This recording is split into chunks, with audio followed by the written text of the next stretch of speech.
ये कुंभवाणी है। अब आप निखिल कुमार से कुंभ समाचार सुनिए। महाकुंभ के 41वें दिन बना महारिकॉर्ड। अब तक 60 करोड़ से अधिक श्रद्धालुओं ने संगम में लगाई आस्था की डुबकी।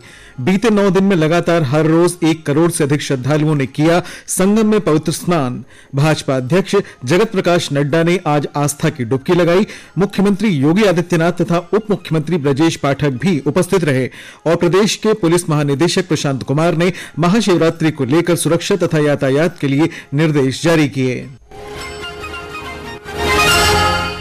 महाकुंभ में इस समय भक्तों की भारी भीड़ उमड़ रही है, जिससे ये आयोजन विश्व का सबसे बड़ा धार्मिक समागम बन चुका है। महाकुंभ में केवल भारत ही नहीं बल्कि 73 देशों से आए राजनयिक और श्रद्धालु भी हिस्सा ले चुके हैं। इस आयोजन को भव्य और ऐतिहासिक बनाने में सरकार की व्यवस्थाओं की अहम भूमिका रही है। आइए सुनते हैं ये रिपोर्ट। आज महाकुंभ का 41वां दिन है। महाकुंभ में श्रद्धालुओं के आने का सिलसिला जारी है। इन दिनों श्रद्धालुओं के आने से प्रयागराज में भीड़ लगातार दिख रही है। महाकुंभ के चलते 24 फरवरी को प्रयागराज में यूपी बोर्ड की हाई स्कूल और इंटरमीडिएट परीक्षाएं निरस्त कर दी गई हैं, जो अब 9 मार्च को होंगी। 26 फरवरी को महाशिवरात्रि के अवसर पर आखिरी महत्वपूर्ण स्नान का आयोजन होना है, जिसे लेकर प्रदेश की योगी सरकार ने कमर कस ली है। महाकुंभ में प्रतिदिन 1 करोड़ से अधिक लोग पहुंच रहे हैं। रात 8 बजे तक 1 करोड़ 29 लाख से अधिक स्नानार्थियों ने आस्था की डुबकी लगाई। अब तक 60 करोड़ श्रद्धालु संगम में स्नान कर चुके हैं। बड़े उत्साह के साथ श्रद्धालु आज सुबह से ही संगम के घाटों पर स्नान करते नजर आ रहे हैं। श्रद्धालुओं की सुरक्षा के लिए जल पुलिस के जवान, एनडीआरएफ और गोताखोर लगे हुए हैं। इसके अतिरिक्त सीसीटीवी कैमरों और ड्रोन कैमरे से लगातार संगम के सभी घाटों की निगरानी की जा रही है। कुंभवाणी के लिए आकर्षिता सिंह। भारतीय जनता पार्टी के राष्ट्रीय अध्यक्ष जगत प्रकाश नड्डा आज संगम में आस्था की डुबकी लगाने के लिए महाकुंभ पहुंचे। बमरौली एयरपोर्ट पर प्रदेश के उप मुख्यमंत्री ब्रजेश पाठक और भाजपा के प्रदेश अध्यक्ष भूपेंद्र चौधरी ने उनका स्वागत किया। संगम में स्नान के बाद श्री नड्डा ने गंगा पूजन किया। राष्ट्रीय अध्यक्ष ने लेटे हनुमान जी मंदिर में पूजा अर्चना की। इस दौरान मुख्यमंत्री योगी आदित्यनाथ उनके साथ थे। श्री नड्डा और योगी आदित्यनाथ ने त्रिवेणी संगम पर आरती भी की। इस बीच उत्तर प्रदेश के कृषि मंत्री सूर्य प्रताप शाही ने आज संगम में आस्था की डुबकी लगाई। उन्होंने कहा कि जीवन के श्रेष्ठ पुण्यों का उदय हुआ है, जिसके परिणाम स्वरूप कुंभ नगरी प्रयाग आने का परम सौभाग्य प्राप्त हुआ। कृषि मंत्री ने कहा कि इस भूमि का कण कण इतना पवित्र है कि क्षेत्र में प्रवेश करने पर ही अलौकिक अनुभूति हो रही है। और जानकारी के लिए जुड़ चुके हैं हमारे सहयोगी प्रवीण मिश्र। प्रवीण जी, इस समय मेला क्षेत्र का माहौल कैसा है और आज की प्रमुख गतिविधियां क्या क्या रही? बिल्कुल, हम मेला क्षेत्र की गतिविधियों की अगर हम बात करते हैं तो जिस तरह से सप्ताह के अंतिम जो 2 वीकेंड थे, उसको लेकर के बड़ी संख्या में श्रद्धालु यहाँ पहुंचे थे। लगभग 1 करोड़ 43 लाख से अधिक श्रद्धालु ने पवित्र त्रिवेणी में डुबकी लगाई जो है। साथ ही साथ जो है यहाँ पे जो गंगा पंडाल, वहाँ पे सांस्कृतिक कार्यक्रमों का भी इस समय चल रहा है, जहाँ पे बड़ी संख्या में जो दर्शक हैं पहुंच रहे हैं। और सेक्टर 9 में जो कृषि का एक किसान का जो शुरू हुआ उसको लेकर के यहाँ पर भी बहुत सारे किसान पहुंचे थे। और यहाँ पर इलाहाबादी जो अमरूद है उसको लेकर के एक विशेष संगोष्ठी आज आयोजित हुई, जो विराट किसान मेला था। जी धन्यवाद। प्रदेश के पुलिस महानिदेशक प्रशांत कुमार ने महाशिवरात्रि को लेकर निर्देश जारी किए हैं। उन्होंने कहा कि जनपद की ओर आने वाले 7 प्रमुख मार्गों पर ऐसे बिंदु चिन्हित किए गए हैं जहां पर ट्रैफिक का दबाव ज्यादा होने पर वाहनों की रफ्तार धीमी हो जाती है या फिर जाम लग जाता है। इन स्थानों पर पुलिस के 7 वरिष्ठ अफसरों को तैनात किया गया है। प्रशांत कुमार ने कहा कि ये अफसर अपने अपने रूट की ट्रैफिक व्यवस्था को संभालेंगे। उन्होंने ये भी कहा कि त्रिवेणी मार्ग, लाल सड़क और काली सड़क पर वरिष्ठ अधिकारियों की तैनाती होगी। महाकुंभ मेले के अंतिम चरण के लिए यात्रियों की बढ़ती संख्या को देखते हुए 1200 ग्रामीण बसों को चलाया जाएगा। सभी बसों का क्षेत्रवार आवंटन किया गया है ताकि श्रद्धालुओं को बेहतर व्यवस्थाएं मिल सकें। महाकुंभ में एक श्रद्धालु अपने वैवाहिक जीवन की 25वीं वर्षगांठ के अवसर पर पवित्र संगम में डुबकी लगाने आई। उन्होंने कहा कि प्रदेश सरकार द्वारा मेला क्षेत्र में सराहनीय व्यवस्थाएं की गई हैं।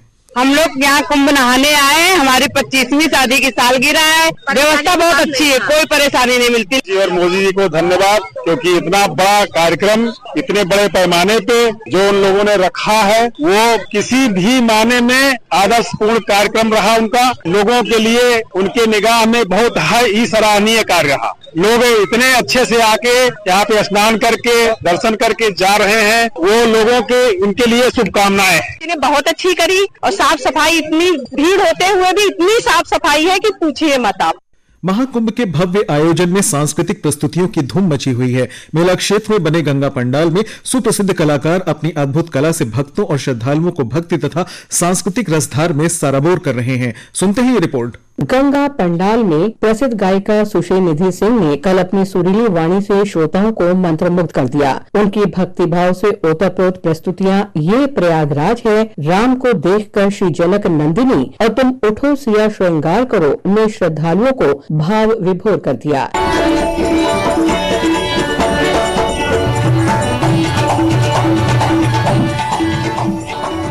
निशि सिंह लोकगीत भजन गायन में पारंगत हैं। वे अटल रत्न सम्मान और राजीव गांधी रत्न से भी सम्मानित हैं। दूसरी प्रस्तुति में मुंबई की प्रसिद्ध कथक नृत्यांगना रूपाली देसाई और उनकी टीम ने शिव पंचाक्षर स्रोत की दिव्य ध्वनि के साथ मंत्रमुग्ध कर देने वाली नृत्य प्रस्तुति देकर दर्शकों को शिवमय कर दिया।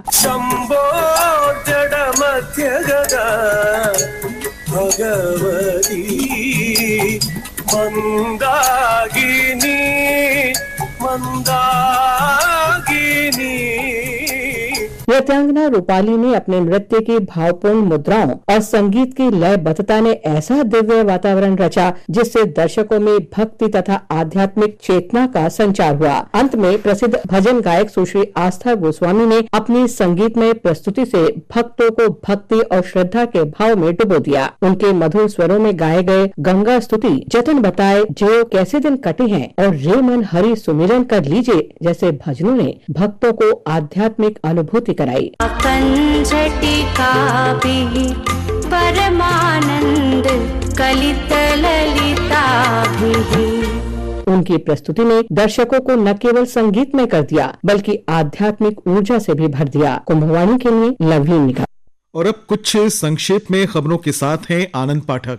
उत्तर प्रदेश के मुख्यमंत्री योगी आदित्यनाथ 8 जनवरी से लेकर 22 फरवरी तक 45 दिनों में 12 बार मेला क्षेत्र का दौरा कर आजाद भारत में महाकुंभ का सबसे अधिक दौरा करने वाले पहले मुख्यमंत्री बन गए हैं। इस बीच महाकुंभ के दौरान श्रद्धालुओं की भारी संख्या केवल रेलवे स्टेशनों और सड़कों तक ही सीमित नहीं रही बल्कि प्रयागराज हवाई अड्डे से भी बड़ी संख्या में यात्रियों का आवागमन हो रहा है। महाकुंभ में अब तक 3 करोड़ 32 लाख यात्रियों ने हवाई यात्रा कर नया कीर्तिमान बनाया है। तमिलनाडु के राज्यपाल RN रवि आज महाकुंभ में पवित्र स्नान कर इस महापर्व का हिस्सा बने। उन्होंने कहा कि यह दिव्य और भव्य महाकुंभ सनातन संस्कृति की जीवंत अभिव्यक्ति है जो भारत की अखंडता, आध्यात्मिकता और सांस्कृतिक गौरव को दर्शाता है। इस बीच श्री कांची कामकोटि पीठ के पीठाधीश्वर और जगतगुरु शंकराचार्य शंकर विजेंद्र सरस्वती कल प्रयागराज पहुंचेंगे। वे दक्षिण भारत से आए वैदिक विद्वानों के साथ संगम में डुबकी लगाएंगे और मां गंगा की पूजा अर्चना करेंगे। और महाकुंभ में बिछड़ों को अपनों से मिलाने के लिए डिजिटल खोया पाया केंद्र महत्वपूर्ण भूमिका निभा रहा है। नागपुर से आए एक परिजन ने बताया कि डिजिटल खोया पाया केंद्र के माध्यम से वह अपनी माता से दोबारा मिल पाए।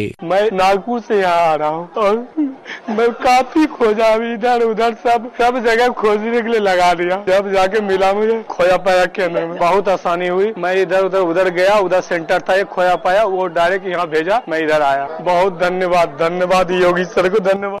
प्रदेश सरकार ने माईगव के सहयोग से भारत की जीवंत आत्मा का अनावरण महाकुंभ मोमेंट्स विषय पर माईगव की वेबसाइट पर जाकर महाकुंभ से जुड़ी तस्वीरें पोस्ट की जा सकती हैं। इसके लिए एक प्रतियोगिता रखी है। आवेदन जमा करने की अंतिम तिथि 9 मार्च है। प्रतियोगिता में पहला स्थान प्राप्त करने वाले श्रद्धालु को 20,000 रुपए की इनाम राशि दी जाएगी। और अंत में मुख्य समाचार एक बार फिर। महाकुंभ में 41वें दिन बना महा रिकॉर्ड। आज तक 60 करोड़ से अधिक श्रद्धालुओं ने संगम में लगाई आस्था की डुबकी। बीते 9 दिन में लगातार हर रोज 1 करोड़ से अधिक श्रद्धालुओं ने संगम में पवित्र स्नान किया। भाजपा अध्यक्ष जगत प्रकाश नड्डा ने आज आस्था की डुबकी लगाई।